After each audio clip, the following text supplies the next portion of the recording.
Happy Friday, Buffs, and welcome to the best sports show on campus. I'm Ben Wells, and with me is Vinay Simlot.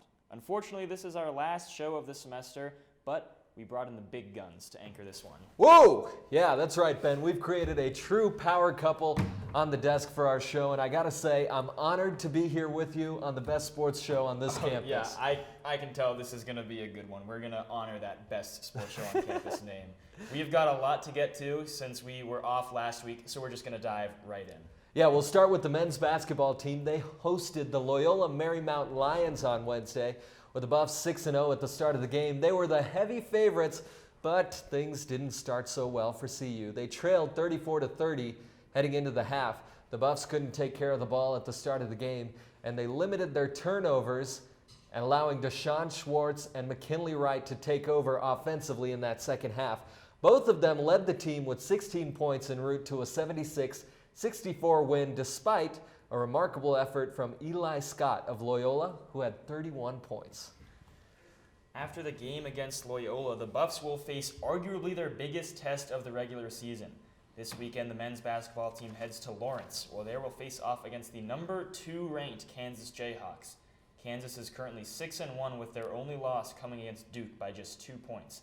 This is a very exciting game for the Buffs, so we'll touch on it later in Buff Banner. And the women's basketball team is also off to an identical 7-0 start. They defeated Texas Southern University on Tuesday, 74-50. The Buffs dominated the boards. They had a season-high 51 rebounds. Good gracious, TSU couldn't generate anything against a stout CU defense, shooting just 18 for 58. Because of their strong play, CU ended up getting votes in the AP Top 25, but fell just short, and that won't last long. Our football team hosted Washington on November 23rd for the final home game of the season. Taylor Sadusky was there to recap. CU beat the Washington Huskies tonight 20-14. This was a great win for our seniors such as Steven Montez, who set the CU record over his career time with 61 touchdowns. This is great for our CU Buffs as they still battle for bowl eligibility against the Utah Utes coming up this next week. We also have had Alex Fontenot, who picked up 105 yards on 24 carries. Also, Laviska Shenault had an amazing touchdown tonight as he closed in with an amazing finish to the game. With all that said, the Buffs are set to take on the Utah Utes next week, and we hope to see you guys then. With a chance to reach bowl eligibility for the first time since that magical 2016 season, the Buffaloes went into Utah starting strong, but to no avail. After the Buffs' first score, they had no answer for Tyler Huntley or Zach Moss. The Utes dominated the Buffs to a tune of 45-15. The offensive line did Montez no favors in his last game, suiting up for the Buffs as they allowed 5 sacks, and Montez ended up limping off the field on his final time out there in the Buffs uniform. With the win and an Alabama loss, the Utes moved up to 5th in the college football playoff ranking, looking primed for a chance to claim the final 4th spot if they can hold off the Oregon Ducks in the Pac12 championship. The volleyball team had 3 matches to end their season over Thanksgiving break. They first went on the road to play number 4 ranked Stanford, where they fell to the Cardinal 3-0. That loss officially eliminated CU from NCAA tournament eligibility. On Wednesday, they hosted Oregon, where things went a little better for the Buffs. They were able to defeat the Ducks 3-0, with each very close set producing a new star for CU. Finally, the Buffs hosted Utah for Senior Day in the final match of the season on Saturday, falling in consecutive sets. The volleyball team finished the season 13-17, placing 10th in the Pac-12. Well, it's been a rough year for our sports to begin this year, but how about our basketball teams? Both of them are slaying in the competitions the same way my finals are slaying my grades. You got that right. Well, this week we decided to do some investigating. So we're asking, which 2 Pac-12 teams have undefeated men's and women's basketball teams? Well, the Pac-12 has always been strong in women's basketball, but men's, this year, we'll see. We'll have the answer for you later in the show.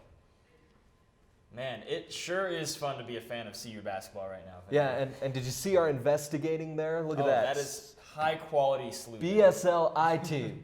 But the good news is we've got a lot more basketball coming up, and We'll tell you more in Rapid Fire. That's right, we have got that, Buff Banner, track and field, and even more of Vinay's interview with the Chancellor coming up. Yeah, stay with tuned. us.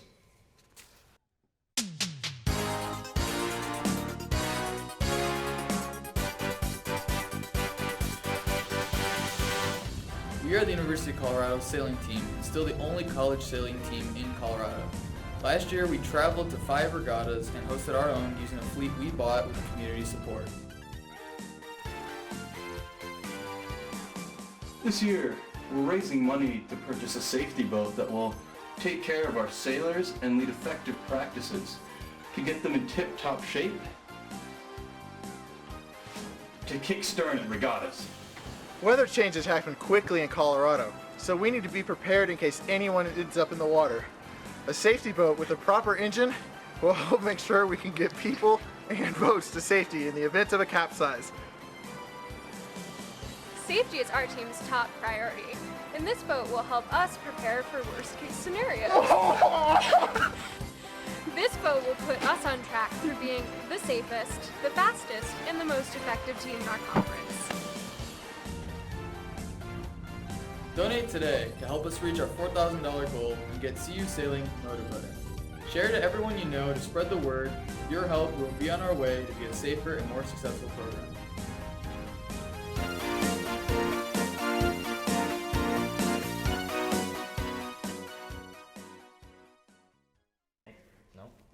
The Colorado Buffaloes cross-country team traveled to Terre Haute, Indiana over the break for the NCAA championship. Joe Klecker was able to lead the Buffs to a third-place men's finish. He finished as the national runner-up. This is the highest finish for a CU Buff on the men's side since 2003. And for the women, CU was able to place 10th with a combined 294 team points.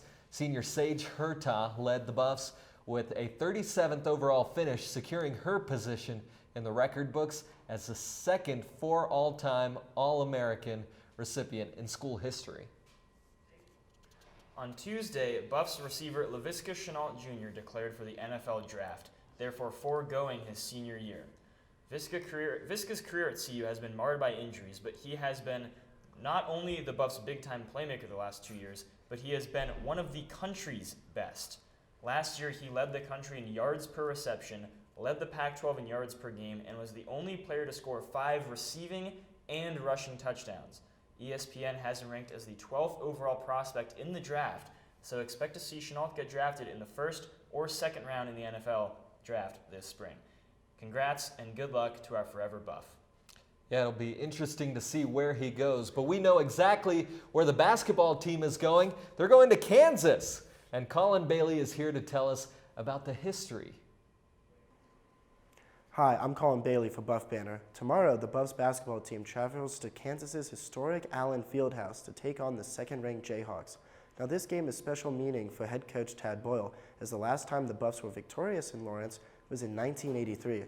Tad Boyle, the then sophomore guard from Greeley, suited up for the Kansas Jayhawks in the game, going 1-for-1 with an assist in the 1-point loss to the Buffaloes.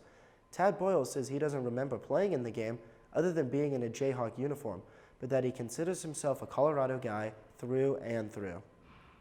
The former Jayhawk is in his 10th season now with the Buffs and is 4 wins shy of becoming only the second coach to win 200 games in CU history.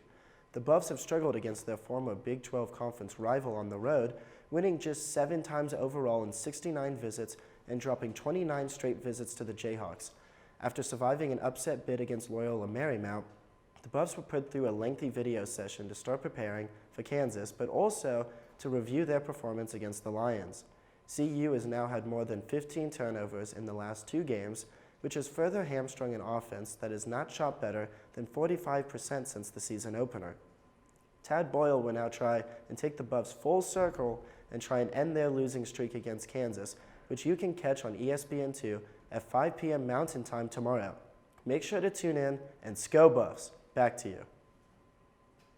I got to tell you, Ben, I'm so excited for this game tomorrow. Just can't wait to watch him get whooped. You know, I got a feeling we're going to be reading about Tyler Bay, maybe McKinley Wright after this game. I can see the headlines now.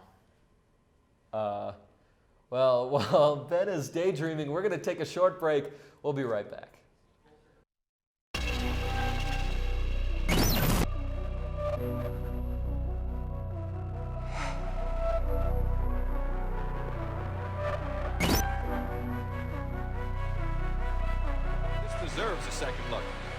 Michael taking off. The patented tongue comes out. Just in front of that line. Look at this. The double clutch, the reach out.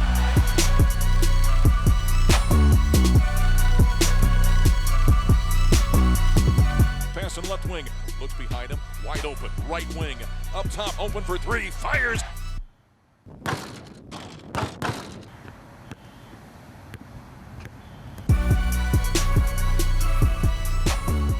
Really good basketball, Mark. Unselfish, smart basketball. Open for three. Fires. Nothing but nylon from downtown. Good ball move by Colorado. It's the greatest mascot in college athletics. I'm voice of the Buffs, Mark Johnson, and you're watching BuffSports Live. As you saw before break, Vinay got to interview our Chancellor, Phil DiStefano, a few weeks ago. We got a lot of footage there, so we decided to show you a bit more this week. When you took over, you've been credited with shifting the power from the Pac-12 leadership to the athletic directors. What do you think has been the impact of that? Well, I think I wouldn't characterize it as shifting the power. I would characterize it as being much more collaborative between the CEOs and the athletic directors and the commissioner and his staff. I just thought it was in the best interest that we collaborate more with the ADs, because they know more about what's going on in athletics and in their departments than we do as presidents and chancellors. And that's worked extremely well. We had a very positive meeting with the ADs Sunday night, this past Sunday night in San Francisco, and then on Monday with the CEOs. So that, I think, has really changed the dialogue, and as I said, it's not so much shifting the power, but more collaboration. So the Pac12 Network, it has its benefits, but the drawbacks, John Wilner reported, the Pac12 gets less revenue than the Big Ten, the SEC, and the Big 12. Right. The ACC, he didn't have the values for that. Do you think this Pac12 experiment has worked? Well, it has. If you think about it, our contract comes up in 23-24. The other contracts have already happened with the Big Ten and with the SEC. And so we're playing catch up. The advantage that we have, in my mind, is we still have negotiations that will go on in 23-24. There won't be any other conference negotiating at that time. We own 100% of the network. No other conference has its own network except for the Pac-12. We definitely have fallen behind the Big Ten, the SEC. We're about even, I think, with the Big 12, and probably a little bit ahead of the ACC. But we have this advantage that the others don't, in that the next 3 to 4 years we'll be looking at a new contract, and we will have something to sell on top of that, and that's the network. And for the universities who cheat on academics? That the university has to take that responsibility. You know, the NCAA can get involved, and that's been a discussion going on for quite some time about how should the NCAA be involved in making decisions about academics. I want to leave that up to the universities and to have one set of academic rules that apply to all students. So you think universities will take that responsibility? I hope they will. I think that is our responsibility.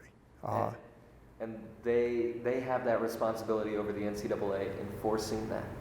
Yes, I would hope so. I mean, I believe it's up to our faculty and the administration and student affairs to really treat all students the same when it comes to academic dishonesty. Is that practical though? Is that? I would hope so. I believe that the faculty has to take that responsibility with the administration. I wanted to wrap up with a question about the research that the Pac-12 is doing, yes, both in concussions and mental health. Has there been a lot of progress been made on this? There's been a great deal of progress, and I give a great deal of credit to Rick George and the faculty, especially Teresa Hernandez from psychology, and Matt McQuillan from integrative physiology, and not only working on these issues of concussions and so on with our student athletes, but with all of our students. So they're looking at the student population, and I think that's that's the interesting piece, is that we're getting research funds from the Pac-12 and also from outside agencies. And Colorado is taking the lead in the Pac-12 on concussions. So have there been changes that they've researched that you've been able to apply to the student athletes and the students here? Well, what we've been able to do is really improve health and wellness for all student athletes. The Pac-12 and then actually the NCAA followed in making sure that student athletes have breaks, that they're not going 24/7, that they have time off after a season, that they have time off when they're traveling. The whole mental health issue, the Pac-12 took the lead on that, and I'm really pleased with what's going on with student athletes here. So in all of these areas, we're taking the lead and making improvements. And Ben, it was interesting to hear what the Chancellor said about the Pac-12 networks, because it's always been that scapegoat that everybody's saying the Pac-12 networks are the reason that the Pac-12 schools aren't making a lot of money. But he said, what about the lesser sports, like the women's sports? They get the chance to be on TV, and that's a big deal for them. Yeah, I agree, Vinay. It's always nice. Like when I was a kid playing sports, I always imagined being on TV, being in front of all those people. And there's not a lot of sports that have that opportunity, so it's nice. That's what's good about the Pac-12 network. I definitely agree. Yeah, and when we did this interview, it was before the Buffs played Utah. So he said, the Buffs will beat Utah, so they won't have to worry about being in the top 4. Well, that didn't end up like that. That aged like milk, as they say. Yeah. So maybe we will see a Pac-12 team in the Final 4. I hope so, Vinay. Overall, I felt like you killed it with that interview. Oh, well, thank you. Very well done. I couldn't have done it without you not recording half of my footage, Ben. You know what? I see how it is. I need a break. So he's been daydreaming and then he leaves set. Well, while Ben takes his own time, I think it's time to heat things up. We'll head outside for a minute, but keep watching because we have rapid fire up next. Record in Mike and Q talent in 5, 4, 3, 2, 1. Mic up on 2. All right, take 1. And fade camera 2. Take 3. Ready, red. Roll red.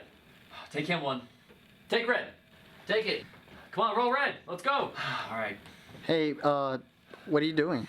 I'm just calling the show. There's no show.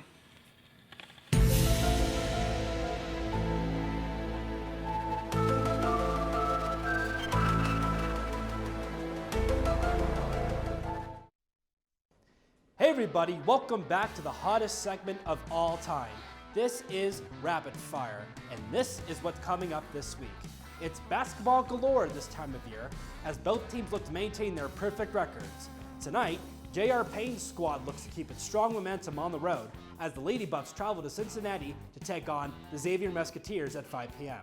Saturday, however, is the big one, as Tad Boyle and the 20th ranked Buffaloes will roam into Lawrence to take on the second-ranked Kansas Jayhawks. The last time these two teams met, Colorado won it on a long buzzer beater from downtown by Askia Booker, which has been well remembered by the black and gold faithful.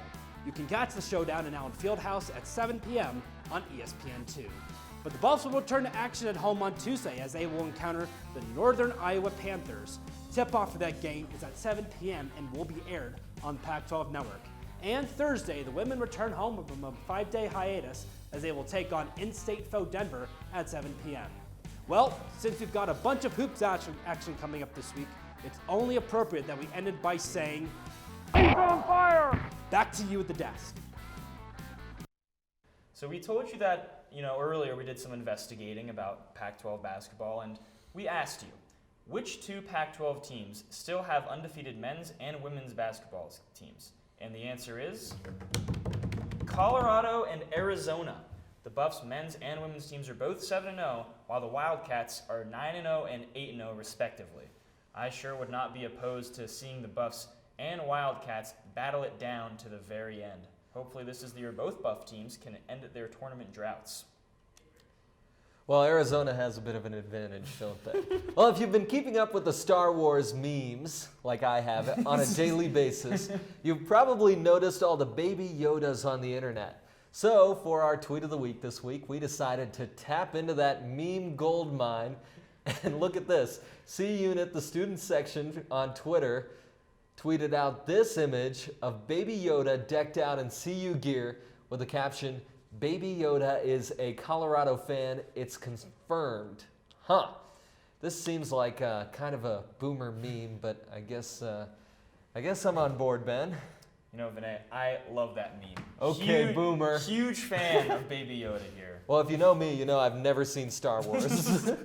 Well, you know, I think it's also a testament just to what people can run with on the internet. You know, Baby Yoda, why Baby Yoda? Who knows? Who cares? As a wise man once said, you know, don't know, don't care. You know, Vinay, I think it's time for me to go soak up some Baby Yoda memes right now. Is it really that time? Because we've got to wrap things up here. Our last goodbye. Should we hold hands while we do it? Of the whole semester. It's always a very emotional moment. Thanks for watching, everybody. And tune in next semester. This has been Ben Wells for Vinay Simlot. We'll let you gather yourself. Have a great break, everybody.